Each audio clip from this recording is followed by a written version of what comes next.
Regardez ce que j'ai avec moi. Regardez-moi cette beauté. Je vous présente le SimMagic Neo X. Alors c'est quoi le Neo X? C'est un volant hub modulaire qu'on nous a montré l'année dernière, bourré de fonctionnalités intéressantes, au look très sympa, un petit peu futuriste, surtout disponible dès aujourd'hui et très facile à prendre en main. On va voir ça tout de suite.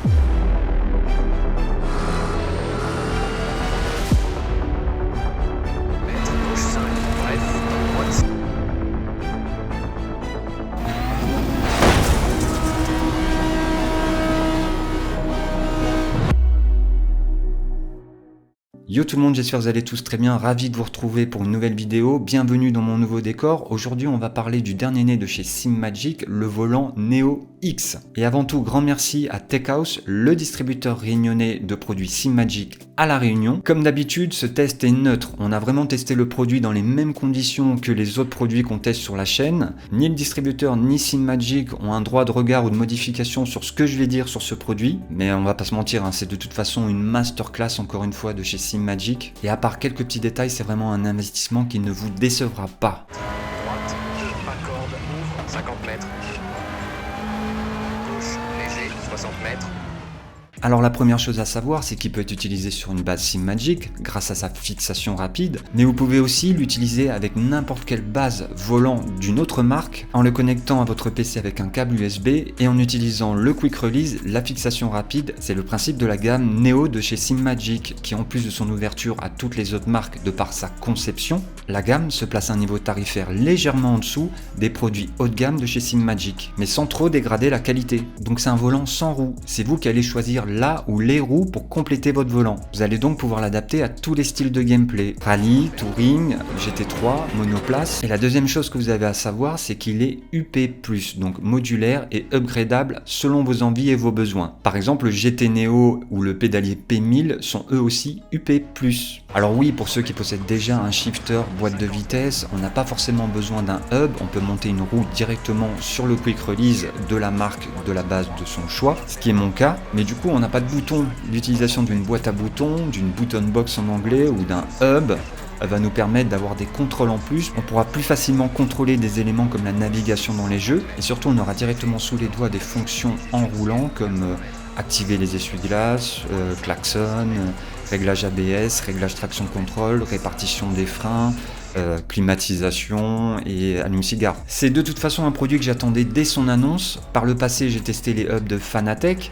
Ils sont très loin de la qualité et des fonctions que propose le Neo X. On va parler de ça tout de suite, on va parler du prix aussi, mais juste avant, on lâche un petit like. On n'oublie pas de s'abonner et d'activer la cloche.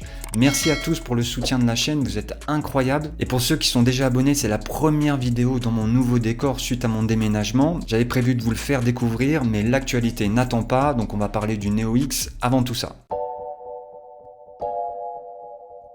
Le packaging est comme d'habitude super qualitatif. À l'intérieur, on découvre le volant, sans housse particulière mais très bien protégé dans les mousses. On sent tout de suite la rigidité, la qualité de fabrication. Alors côté design, le Neo X a un look futuriste. Le matériau utilisé ressemble à de la fibre de carbone, mais c'est un composite renforcé en fibre de carbone avec une structure en acier. Les 4 boutons RGB rétroéclairés sont super cool, très lumineux, avec une fidélité de la couleur sélectionnée. Et vous avez aussi 2 encodeurs rotatifs qui sont également rétroéclairés. Sur les côtés, on a 2 rotatifs pour les pouces en aluminium de couleur rouge. En haut, 2 commutateurs multifonctions 7 positions. C'est les fameux Funky Switch dont Fanatec nous a habitués. Ils permettent de naviguer dans toutes les directions, de tourner et même de cliquer. Entre ces 2 switches, on trouve une bande lumineuse RGB qui ajoute une touche de style et qui va nous renseigner sur les RPM du moteur. C'est exactement les mêmes boutons LED rotatifs que ceux du GT Neo qu'on a testé l'année dernière. Je vous mets le lien de la vidéo juste au-dessus. Donc ces composants sont d'une qualité inférieure aux produits de SimMagic comme le FX Pro ou le GT Pro Hub. C'est le compromis qu'a choisi de faire SimMagic sur la gamme Neo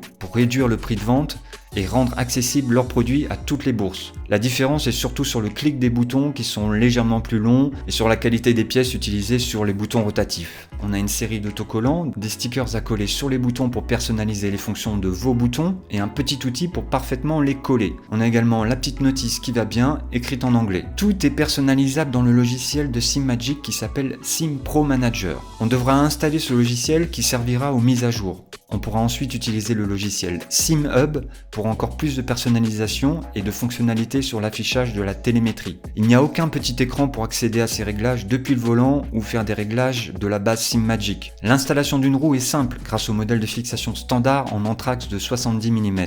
La roue se fixera sur la face avant.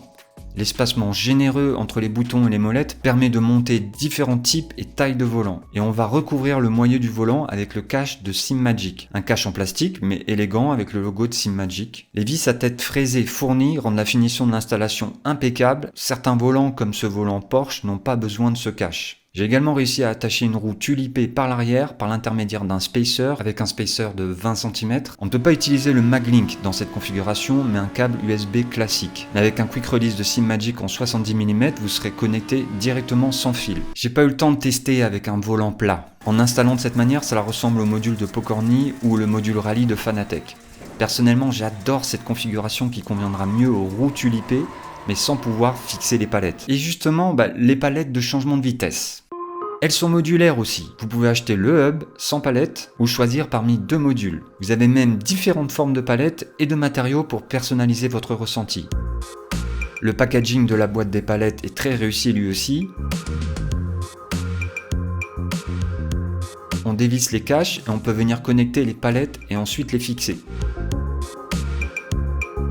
On peut régler la distance et la hauteur. Au cours de la semaine de test, j'ai affiné ma configuration et je me suis régalé. SimMagic maîtrise très bien la fabrication de palettes au clic franc mais silencieux.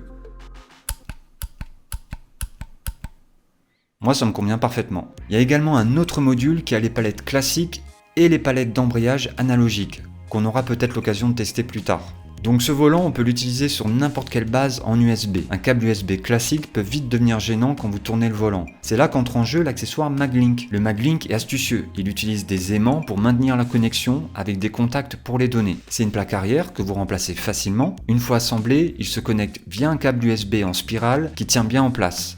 En plus, vous avez un câble d'extension et tout ce qu'il faut pour l'installer sur des structures en profilé à partir du 40-40. Vous dévissez l'ancienne, enlevez et débranchez, et vous installez la nouvelle plaque avec le quick release de la marque de votre choix. Tout ça pour seulement 29 €, ce qui est un excellent complément si vous voulez l'utiliser en mode autonome. Mais je préfère le redire, le volant fonctionne déjà en USB sans le MagLink.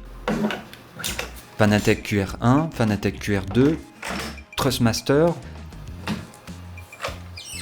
et Mozza. Mais avec Mozza en ayant pris soin de débrancher l'APCB à l'intérieur du Quick Release. Ce Quick Release justement, comme pour le GT Neo, c'est la version revisitée du Quick Release de type D1 Spec. Revisité car il y a désormais un anneau qui permet de mieux agripper le Quick Release quand on l'enlève de la base. C'est un Quick Release de couleur rouge dans le rouge SimMagic avec une anthrax de 50 mm. Il ne vous servira pas pour un autre usage et la revente me semble compliquée car on ne peut pas y fixer directement une roue. On reviendra en conclusion sur ce point. Donc j'ai monté le Neo X sur une base SimMagic Alpha Mini, le panneau alimenté par la base et les données sont transmises sans fil, comme pour les autres volants SimMagic. Quand le volant est allumé, on a droit à une belle séquence d'initialisation des LED du plus bel effet. Le logiciel SimPro offre une section dédiée au Neo X pour ajuster les couleurs et la luminosité ou configurer les indicateurs lumineux.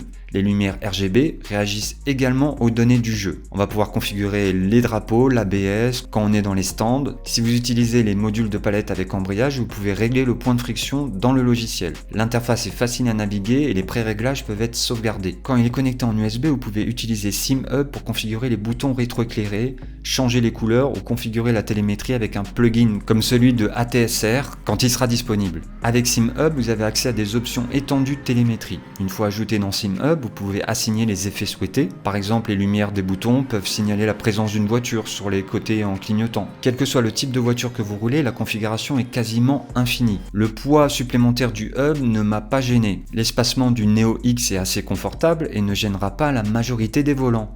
Même si un modèle de fixation de 50 mm aurait été un plus. Contrairement au hub de chez Fanatec, vous n'aurez aucune possibilité de déplacer les boutons, c'est-à-dire de les éloigner ou rapprocher du centre du volant. Avec une roue de 33 cm ou le volant Porsche de 30 cm, cela ne m'a pas du tout gêné. J'adore le design de la bande LED des RPM moteurs et qui sont parfaitement lumineux. En résumé, le Neo X est un excellent équipement, que vous utilisez une base SimMagic ou en hub autonome avec une base d'une autre marque. Il est solide, bien conçu, avec une excellente intégration logicielle. Si vous êtes intéressé, n'hésitez pas, c'est un achat sans regret. On m'a communiqué un tarif de 269 € pour la France, pour le hub seul, 49 € les palettes de changement de vitesse et 69 € pour le module avec les palettes analogiques. Comme je vous l'ai dit, il faudra rajouter une roue provenant de SimMagic, Fanatec, AliExpress, GT2i pour compléter le volant. En fait, je trouve dommage que SimMagic ne propose pas une version sans Quick Release qui serait du coup moins chère. Si vous l'utilisez sur une base Fanatec, SimuCube